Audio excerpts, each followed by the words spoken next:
Oh, this is interesting. They finally tried to put you in a box. Not one box, six. 6 different personality models.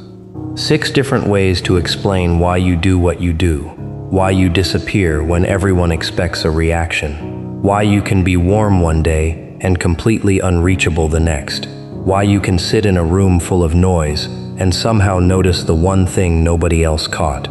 They thought one of those models would explain you. It didn't. Then they tried the second. That one failed too. By the time they reached number 6, the whole conversation had changed, because the question was no longer, which type are they? The question became, what if none of these types were built for somebody like this? Picture the room. You'll visit me no more.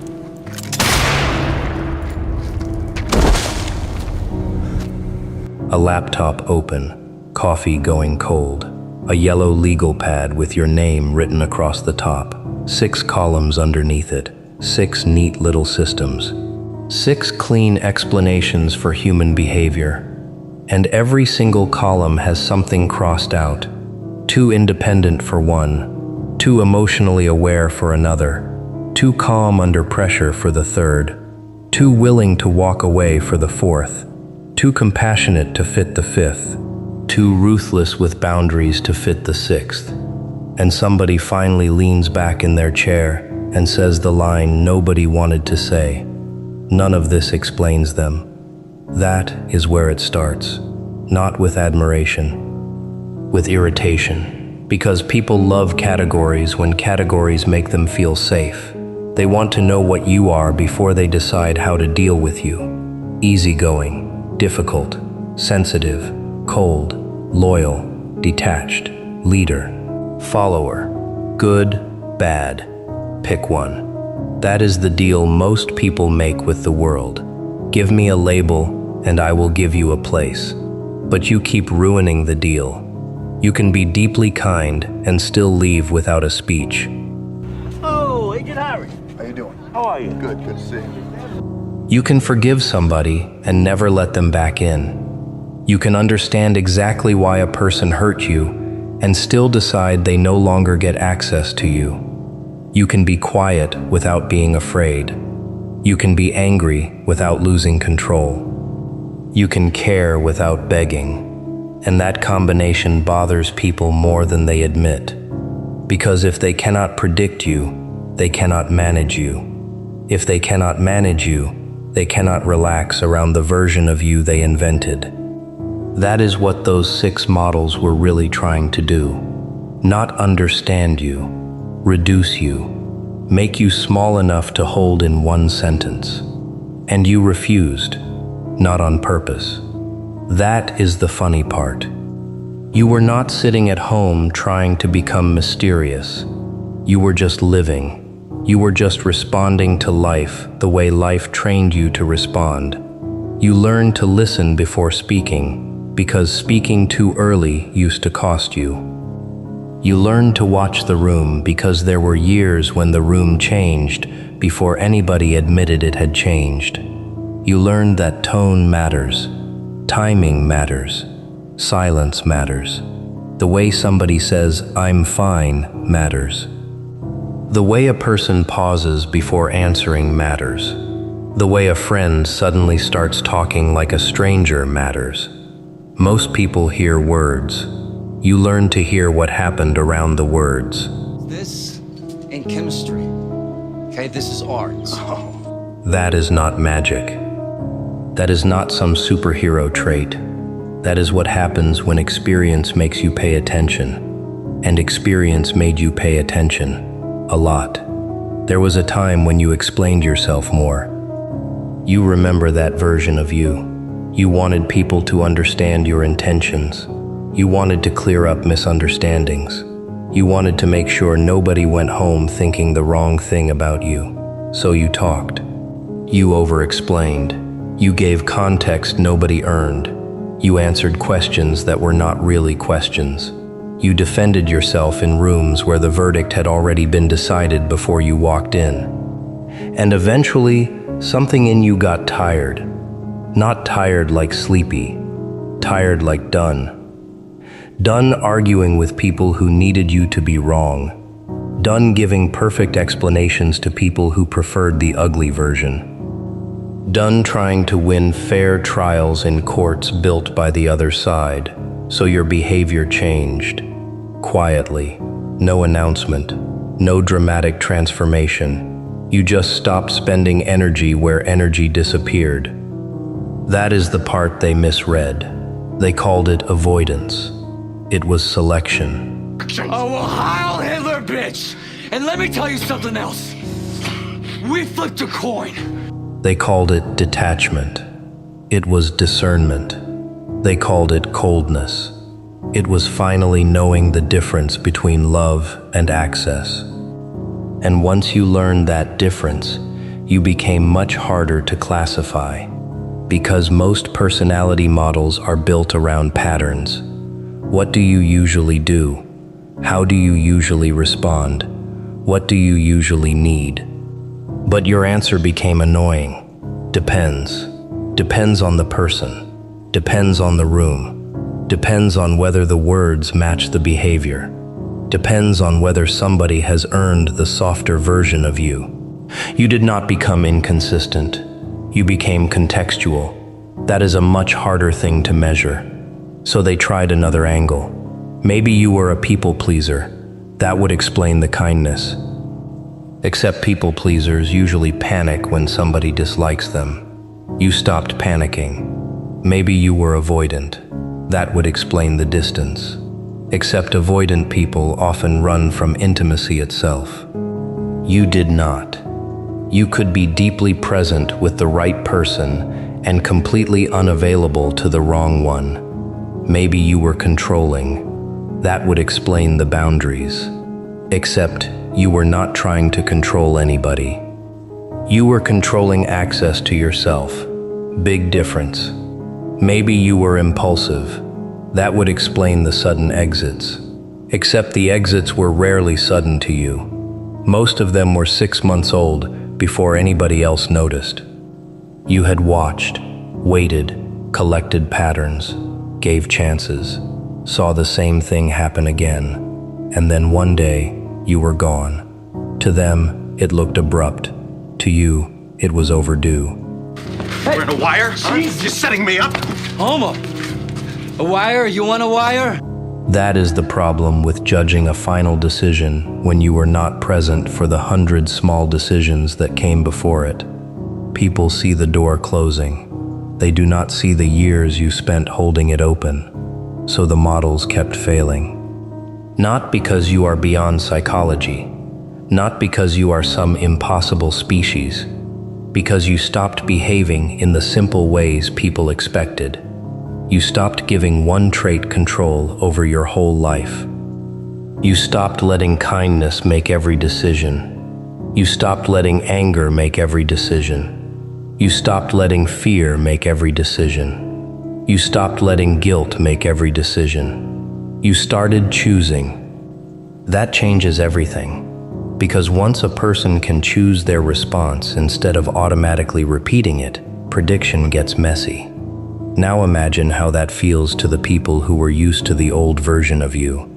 The old version was easy. Push this button, get that reaction, withdraw affection, and you chase. Question their story, and you explain. Call you selfish, and you overgive. Act disappointed, and you start performing. Go silent, and you rush in to fix the silence. That system worked, until it didn't. Now they press the same buttons, and nothing familiar happens. They withdraw, and you let the distance sit there. They accuse, and you do not run into court with 12 pages of evidence. They go cold, and you stop trying to heat the room. They bait you, and the hook comes back empty. That is when people start using bigger words. They say you changed. They say you became weird. They say you are impossible to read. They say they don't know who you are anymore. So you do have a plan? Yeah, Mr. White! And sometimes that sentence is the closest thing to the truth they have said in years.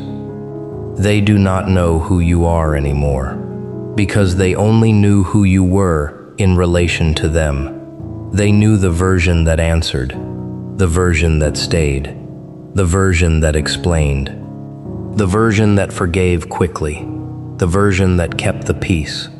When that version stopped showing up on command, they had no file for the person underneath.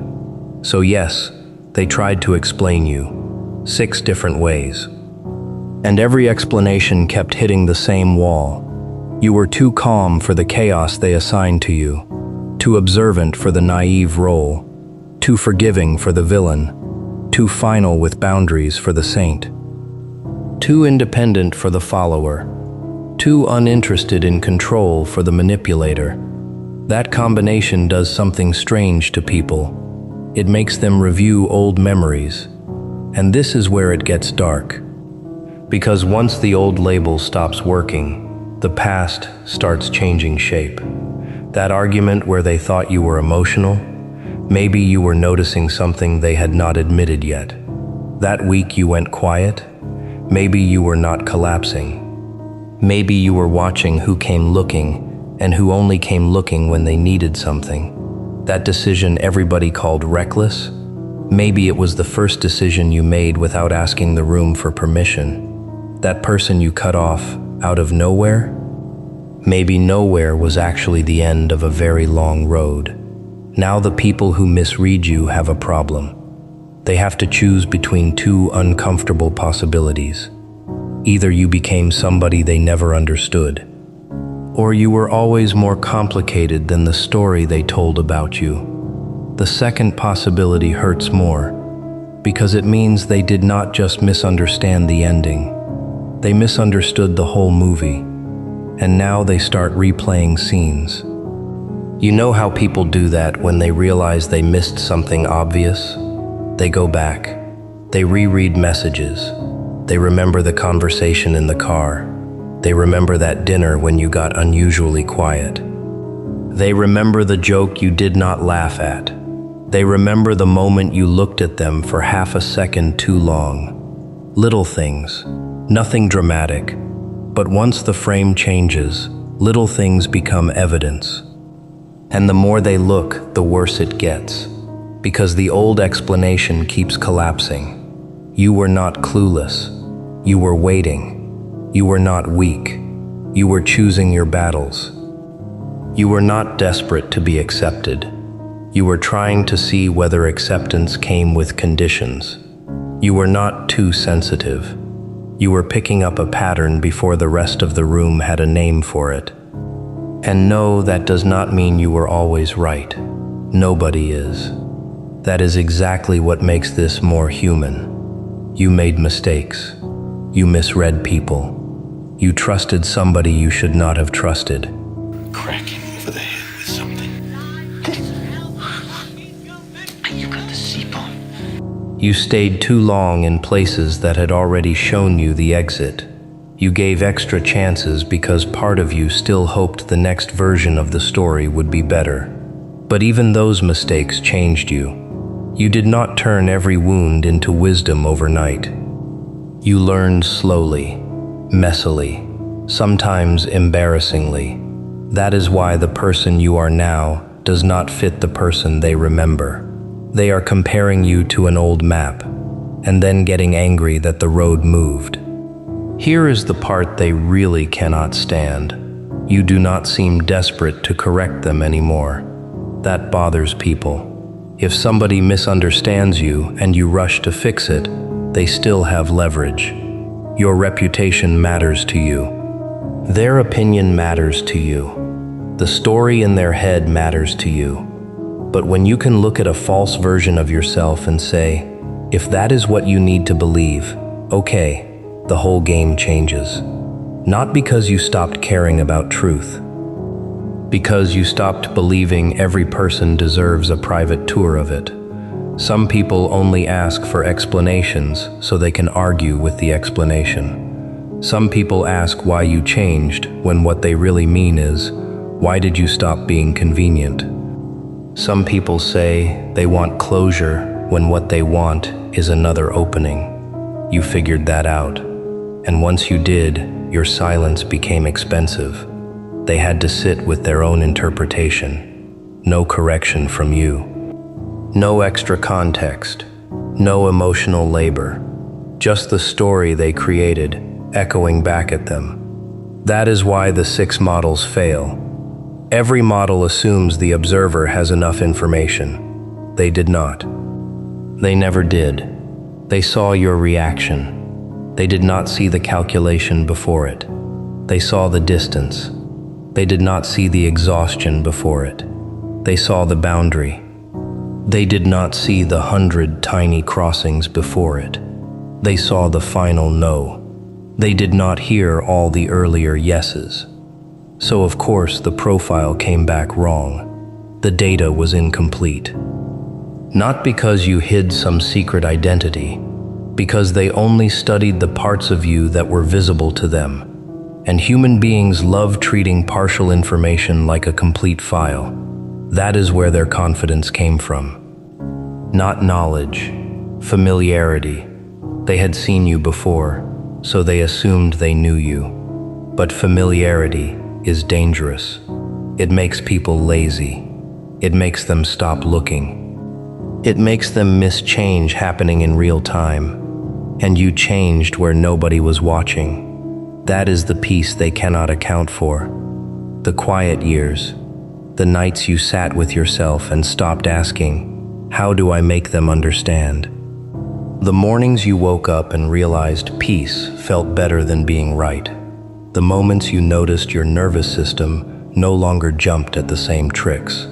The first time somebody threatened to leave and you did not bargain. The first time someone misunderstood you and you let them. The first time guilt knocked and you did not open the door.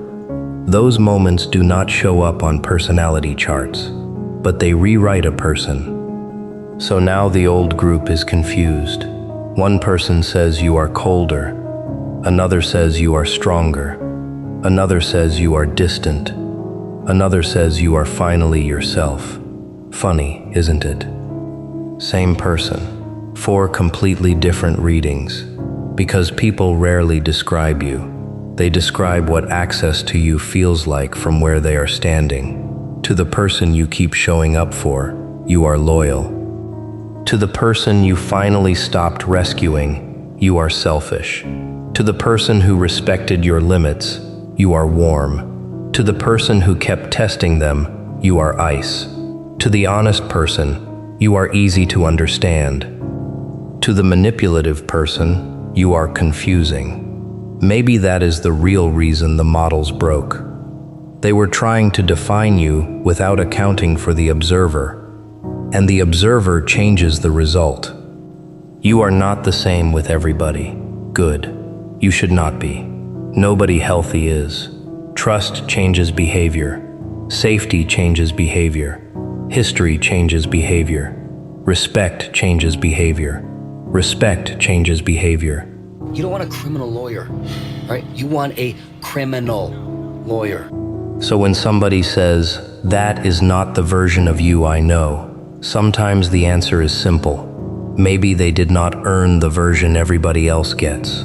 That realization spreads, slowly at first, then all at once. People who once agreed on a clean story about you start disagreeing. One remembers your patience. One remembers how much you gave. One remembers the exact moment the dynamic turned. One remembers what they saw and said nothing about. And suddenly the group cannot hold the old narrative together without effort. That is when the rewrites begin. I never said they were crazy. I always knew there was more going on. I thought we were just giving them space. We did not know what they were dealing with. Of course.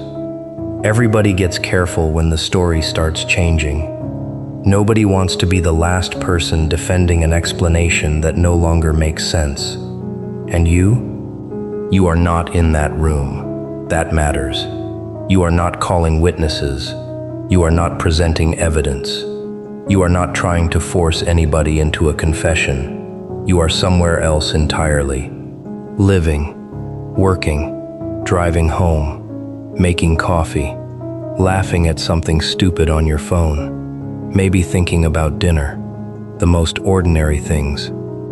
And that ordinariness is almost insulting to the people still trying to solve you, because they built this huge mystery around a person who is no longer asking to be understood. That is the twist. You are not mysterious because you are hiding. You are mysterious because you stopped narrating yourself for people who were not listening anyway.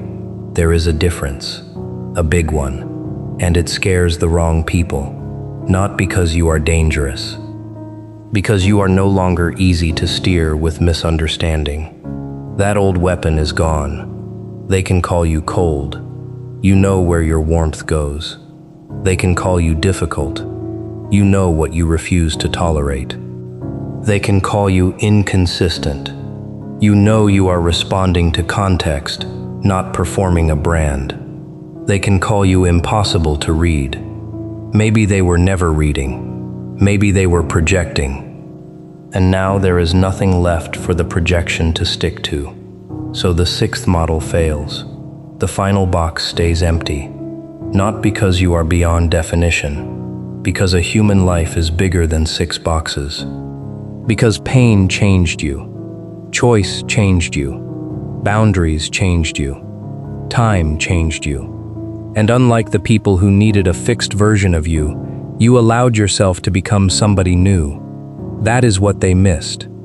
They were studying the person you had been. You were already becoming the person they could not predict. And now they are staring at the gap, trying to name it, trying to explain it, trying to turn it into a type.